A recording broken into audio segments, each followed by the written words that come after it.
ভারতবর্ষে স্বাধীনতার পরে 1947 সালের পরে সবথেকে ব্যর্থ স্বরাষ্ট্রমন্ত্রীর নাম হচ্ছে অমিত শাহ।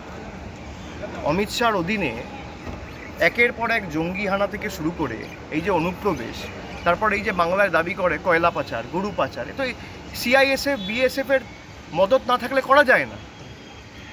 গরু তো কোনো পিঁপড়ে না যে কাঁটাতারের তল দিয়ে, বা মশা না বা মাছি না যে গলে গেল বা ঢুকে গেল।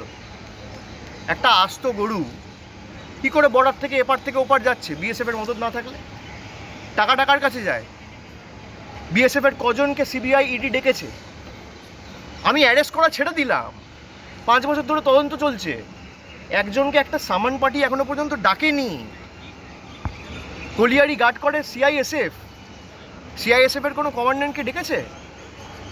সিআইএসএফের ডিজিকে ডেকেছে?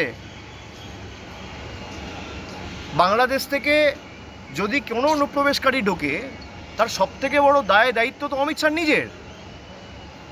তার তো ইস্তফা দেওয়া উচিত। আগে ইস্তফা দিক, তারপর প্রশ্ন করুন।